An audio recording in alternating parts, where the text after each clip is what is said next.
This type of construction hasn't happened in Iraq in almost 30 years. Officials are trying to transform war-torn Baghdad into a dream city, modernizing its skyline in some places with fancy new buildings. This is the capital's airport road, and it was once known as the most dangerous road in the world. RPG Alley and Highway of Death were just among a few of its nicknames. Now the Iraqi government has plans to spend $200 million turning it into what it says will be the most beautiful road in the world.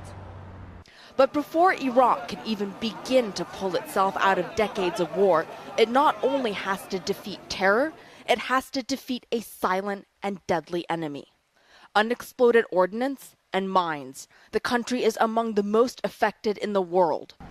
From its heavily mined border with Iran to oil fields in the south that need to be cleared before full-scale operations can commence, even urban centers like Baghdad. A few years ago, parents wouldn't let their children wander through this area in the capital, where construction is now booming. Ahmed Kamel remembers playing soccer a few years back. The ball was kicked off the field, he recalls. One of the players went to get it and stepped on something that detonated. When an Iraqi NGO finally cleared the area, this is what they found. Ali Al-Dabbagh, government spokesman and also involved in developing a national initiative to rid his country of explosives, calls the unexploded ordnance a sleeping terrorist. Well, we expect approximately 20 million pieces is there, which you could count that each citizen got one mine. And this is a big problem for us to deal with. It is beyond our capacity. We can't handle this with our normal means and people. We do need international help. And a lot of it.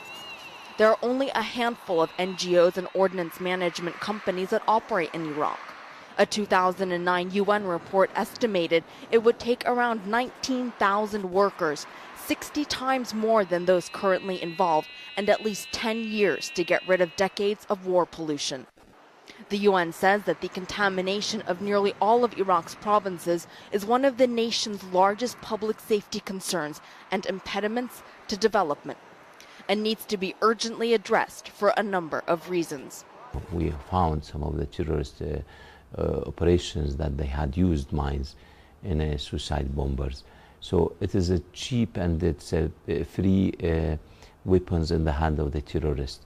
Before Iraq can truly look to the future, it has to eliminate the war remnants of its past.